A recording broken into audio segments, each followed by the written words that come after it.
नमस्कार, मैं राकेश परमार और आप देख रहे हैं महत्वपूर्ण मुद्दा। मित्रों, आज का महत्वपूर्ण मुद्दा है प्रधानमंत्री का शंघाई सहयोग समिति में भाग लेने के लिए चीन जाना। वह प्रोटोकॉल है। पिछले बार यह सम्मेलन रूस में हुआ था, वहां भी गए थे। उन तमाम देश जो इसमें मेंबर हैं उनमें से कहीं भी होगा तो जाना ही पड़ेगा। पाकिस्तान मेंबर नहीं है, अगर पाकिस्तान होता तब भी जाना पड़ता, क्योंकि वो एक अंतर्राष्ट्रीय बॉन्डिंग है जिसमें आपको सहयोग करना ही पड़ता है, जाना ही पड़ता है। लेकिन चूंकि हमारा मानना है कि हम गए तो क्या हासिल किए, जैसे पिछले बार इसी तरह की एक मीटिंग हुई थी जिसमें भारत के रक्षा मंत्री ने संयुक्त दस्तावेज पर हस्ताक्षर करने से मना कर दिया। उनका कंसर्न था कि भाई इसमें पहलगाम के हमले का कोई जिक्र इसमें नहीं है, जबकि पहलगाम भारत का अभिन्न अंग है और भारत में एक इतनी बड़ी आतंकी कार्रवाई हुई है। आप पाकिस्तान को बचाना चाह रहे हैं और उन्होंने हस्ताक्षर से मना कर दिया। तो क्या उसी तरह का कोई बोल्ड निर्णय माननीय प्रधानमंत्री यहां लेंगे? दो तीन चीजों पर आपका ध्यान आकर्षित करूंगा, तब विश्लेषण समझ में आएगी या मैं कह पाऊंगा। पहला कि जो गलवान में हुआ था उसके बाद क्या चीन ने पाकिस्तान को आतंकी समर्थन देना बंद कर दिया? संयुक्त राष्ट्र में और दुनिया के पंचायतों में पाकिस्तान का पक्ष लेना बंद कर दिया? हमारे सेनानायक ने कहा कि जो भारत पाकिस्तान का झड़प हुआ उसमें पाकिस्तान कहीं नहीं था, उसमें चीन सीधा लड़ रहा था, उसका सैन्य और सॉफ्टवेयर समर्थन पाकिस्तान को था। तुर्की अपना हथियार दे रहा था, पाकिस्तान तो सिर्फ मोहरा था। पाकिस्तान के कंधे पर बंदूक रख करके चीन लड़ रहा था। तो अभी इतनी बड़ी झड़प हमारे सेनाध्यक्ष के मतलब सेनानायक एडिशनल सीडीएस के अगर शब्दों में जाए, श्री अनिल चौधरी साहब को, तो चीन लड़ रहा था। तो क्या चीन ने अब पाकिस्तान का समर्थन देना बंद कर दिया है? या जो हमारा सीमा अतिक्रमण का विवाद है वो अब सुलझ गया, चीन दोबारा ऐसा कोई हरकत नहीं करेगा? और जो सबसे बड़ी बात जो मुझे असमंजस में डाले हुए है, जो मैं समझ नहीं पा रहा हूं, वो आपसे पूछ रहा हूं कि अगर किसी को इस विषय पर ज्ञान हो या वो कहने की स्थिति में हो तो कृपया जरूर मेरा मार्गदर्शन करें। अमेरिका के टैरिफ दबाव के बाद माननीय प्रधानमंत्री ने सार्वजनिक मंचों से कहा कि हमारा मुख्य उद्देश्य होना चाहिए कि उन्हीं चीजों का इस्तेमाल करें जिसको बनाने में किसी न किसी भारतीय का पसीना लगा हो। मैं उससे उत्साह में आकर के अपना 2-3 दिन का वीडियो बाइकाट अमेरिकी गुड्स के नाम से बनाया। आप सबने देखा, आपका आशीर्वाद भी प्राप्त हुआ और मुझे बड़ी खुशी हुई कि हमारा देश का हाईएस्ट सिविल अथॉरिटी प्रधानमंत्री सार्वजनिक मंचों से यह निवेदन कर रहा है कि भाई आप अपने देश का माल का इस्तेमाल करिए, जो सामान हमारा देश में बन रहा है उसी का इस्तेमाल करिए, तो हमको अमेरिका में भेजने की जरूरत नहीं पड़ेगी। मैं भी तब से अमेरिकी सामानों का खरीदारी बंद कर दिया। टूथपेस्ट वगैरह जो भी हो, पाउडर, रेशनो, साबुन, यह सब चीज अब मैंने अपने लिहाजा, वैसे भी मैं देसी मोती का साबुन लगाता हूँ। मैं कोई विदेशी साबुन पहले से भी नहीं लगाता। भारत में मोती साबुन आती है, गोल्ड साउथ, बड़ा पुराना, मेरे ख्याल से 100 साल पुरानी कंपनी लग रही होगी, वो अब बहुत कम मिल रहा है। हमारा दुकान वाला कहता है जी आप ही 2-3 लोग खरीदते हैं साबुन को।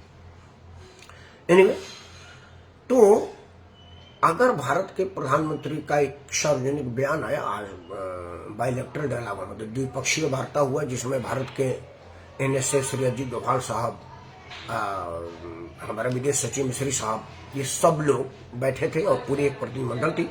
सामने चीन के राष्ट्रपति शी जिनपिंग और उनका पूरा प्रतिनिधिमंडल था। उनके लोगों का चेहरा पहचान नहीं है कि कौन क्या पदाधिकारी हैं, बट सब पक्षी होंगे जैसा विदेशी प्रोटोकॉल होता है। और उसके बाद जो बयान आया वो ये आया कि हम चीन के साथ आर्थिक सहयोग, व्यापार घाटा खत्म करने और द्विपक्षीय व्यापार पर सहमति का प्रयास कर रहे हैं और हम ऐसा करेंगे। अब मैं यह बात थोड़ी सी असमंजस में आ गया हूं कि एक तरफ तो आप स्वदेशी की वकालत कर रहे हैं कि स्वदेशी अपनाओ और विदेशी दबाव हटाओ, मैं भी कह रहा हूं, और दूसरा अगर आप चीन से एक्सपोर्ट को और बढ़ा करने की बात कर रहे हैं, तो एक चीन के एक्सपोर्ट के सामने भारत कहाँ टिकेगा? आप सबने देखा हो, एक दिन मेरा वीडियो था कि हम स्वदेशी कैसे अपनाएं जबकि आप दाम ना घटाएं। 50 रुपया में जो चीन में सामान मिलता है, चीनी सामान भारत में, वो हमको 500 रुपये में मिलता है। 50 का 55-60 तक तो मैं कर सकता हूँ, लेकिन 50 का 500 में कैसे करूँ? इन सब विषयों पर हमारे प्रधानमंत्री क्या सोच रहे हैं? मेरा असमंजस यही है कि एक तरफ हम चीन में जाकर के व्यापार असंतुलन पर बात कर रहे हैं, द्विपक्षीय व्यापार पर जोर दे रहे हैं, तो हमको एक चीज बता दिए कि आप चीन में क्या देंगे?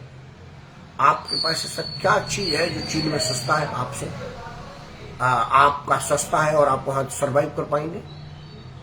चीन का सामान दुनिया में सर्वाइवल का खतरा उत्पन्न कर दिया है।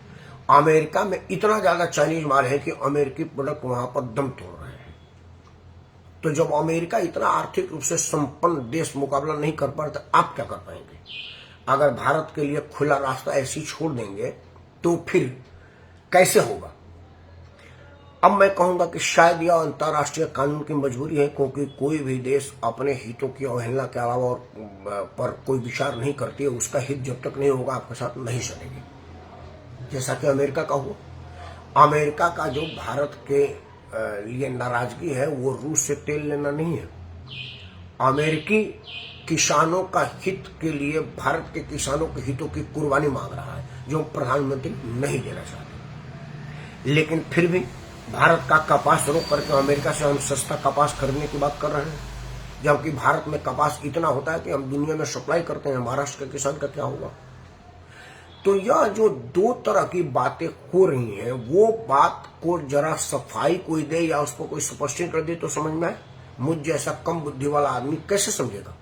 मैं तो प्रधानमंत्री के बयान पर अति उत्साह में 2-3 वीडियो बना दी, फेसबुक पर लाइव कर दिया, यूट्यूब पर अपलोड कर दिया कि भाई अब हमारा प्रधानमंत्री ने सार्वजनिक मन से कहा है कि स्वदेशी अपनाइए। लेकिन आज मुझे वीडियो में कहना पड़ेगा कि हमारा प्रधानमंत्री स्वदेशी अपनाने की बात कर रहा है, तो फिर चीन से क्या बात करने गए? क्योंकि चीन तो अपना एक्सपोर्ट के लिए दुनिया में मशहूर है और वो उनके कहे बगैर भी भारत में इतना सामान भर दिया है कि हमारा सामान दम तोड़ रहा है। तो अगर चीन का सामान और हमारा सामान दो दुकान पर रखा जाएगा, चीन वाला 50 रुपये में मिलेगा, हमारा वाला 500 रुपये में मिलेगा, तो हमारा हाथ तो स्वतः चीन के पास जाएगा। क्योंकि राष्ट्रभक्ति तो हमारे खून में पढ़ाई नहीं गई है। और राष्ट्रभक्ति अगर 450 रुपये महंगा होगा तो विचार तो हमको करना पड़ेगा ना, क्योंकि यहाँ 450 रुपये तो दिहाड़ी नहीं है, लोगों की पूरी 450 रुपये एक दिन में बचत नहीं है। तो एक दिन में जो सामान खरीदने जाएगा तो एक दिन की बचत अगर उसको कुर्बान करनी पड़ेगी उससे ज्यादा, तो वो विचार करेगा। मेरा अपना मानना है कि अगर प्रधानमंत्री चाहते हैं चीन से मुकाबला करना, तो सबसे पहले वह तकनीक सीखें कि चीन ऐसा क्या तकनीक अपनाता है कि उसका सस्ते में सामान बन जाता है। ऐसा क्या उसका मैनेजमेंट है कि उसका प्रोडक्शन हाई रहता है। 2-3 बातें तो मैं समझ रहा हूं कि चीन अपना काम करने में मस्त है और हम अपना आरक्षण में व्यस्त है कि जात का आरक्षण दे, क्षेत्र का आरक्षण दे, धर्म का आरक्षण दे, इलाका का आरक्षण दे, अब मराठा आरक्षण दे तो पूर्वांचल आरक्षण दे, मिथिलांचल आरक्षण दे। तो चीन ने तो आपको कहा नहीं है। आप खुद एक कुर्सी पर चिपकर रहने के लिए आरक्षण का जोक छोड़ दिए हैं कि वो आपका खून पी रहा है और आपको समझ में नहीं आ रहा। तो इसमें चीन, जापान, अमेरिका क्या करेगा? आरक्षण का बीज तो आपने बोया है, किसी और ने तो कहा नहीं था।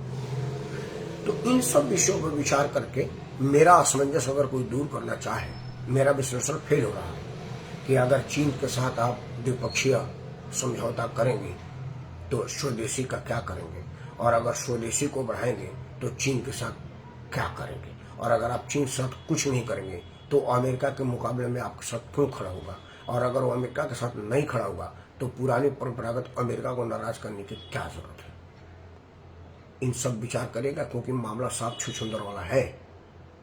अगर निकलेगा तो अंधा होगा, मरेगा, और उगलेगा तो अंधा होगा। अब अंधा रह के जीना या मर के जीना, ये देखने वाली बात है। लेकिन मेरा यह मानना है कि हमारे प्रधानमंत्री भारत प्रथम सोच वाले आदमी हैं। वो जरूर कोई बीच का मार्ग अपनाएंगे। प्रधानमंत्री की कुछ अंतर्राष्ट्रीय संधियों की मजबूरियां हैं जो सार्वजनिक रूप में वो नहीं कह पाएंगे, लेकिन मेरे पास किसी तरह की मजबूरी नहीं। मैं भारत का स्वतंत्र नागरिक हूं और मैं यह जरूर कहूंगा कि आप स्वदेशी अपनाएं, अपने सामानों को बढ़ाएं और विदेशी सामानों का ज्यादातर प्रयोग से परहेज करें। अगर कोई सामान विदेश का 50 रुपए में और आपको 60 रुपए में मिल रहा है तो आप 60 रुपया खर्चा करें, क्योंकि वो 60 का 60 भारत में रहेगा और वो 50 विदेश में जाएगा और विदेश में जाकर के पाकिस्तान को समर्थन करेगा, गोला बारूद देगा, आर्थिक सहयोग देगा और आप पर आक्रमण होगा, चाहे वो आप अमेरिका को पैसा दे रहे होंगे या चीन को दे रहे होंगे। भारत में अमेरिका चीन का ही ज्यादा दखल दबदबा है। जापान जर्मनी तो छोटे स्तर पर व्यापार करते हैं, उन दोनों के साथ बायलैटरल ट्रेड है हमारा, उनके साथ और हमारे साथ दोनों तरफ है। लेकिन इन दोनों देशों से होशियार रहने की जरूरत है, क्योंकि विदेश का जो संबंध होता है वो गिव एंड टेक का होता है। अब आप अपना स्थिति कितना मजबूत करते हैं, लोगों से कितना ले पाते हैं और लोगों को कितना देने पर मजबूर कर पाते हैं, यह आपके ऊपर है। क्योंकि दुनिया के मार्केट में वही सामान बिकती है जिसमें दम होता है, और अगर दम है तो आप अपने यहाँ क्यों नहीं बेच रहे हैं? आपकी भी तो 140-50 करोड़ की आबादी है, जितना अमेरिका का और यूरोपियन मुल्क मिल करके है उतना आपका अकेले है। तो आप यूरोप से फ्री ट्रेड पर खुश हो रहे हैं, तो वही ट्रेड भारत में क्यों नहीं कर रहे? सवाल कई है, आप जवाब तो विशेषज्ञ देंगे। मैं तो असमंजस में हूं कि अगर चीन से हमारा समझौता बढ़ता है तो फिर स्वदेशी का क्या होगा, और अगर स्वदेशी गर्त में जाएगा तो फिर विदेशी मुद्रा का क्या होगा। विचार इन सब पर आप करिएगा, मैं तो कर ही रहा हूं। अगर आपको लगता है कि ये विचार योग्य बात है तो सबसे पहले आप इस वीडियो को लाइक करें, चैनल को सब्सक्राइब करें और इसे अपने सभी समूहों में साझा करें, क्योंकि साझा करने से समस्या अपने समाधान को प्राप्त करता है और समस्या को समाधान मिलता है तो वो समाप्त होता है। मैं ये तो नहीं कह सकता कि मेरे एक दिन के वीडियो से सारा समस्या का समाधान हो जाएगा, लेकिन एक दिन जरूर होगा, और उन्हीं एक दिन को मैं राकेश कुमार आप सबको सादा प्रणाम करता हूँ। जय हिंद, वंदे मातरम और भारत माता की जय। और स्वदेशी अपनाए, विदेशी भगाए, चाहे वो जिस भी देश का हो। जय स्वदेश।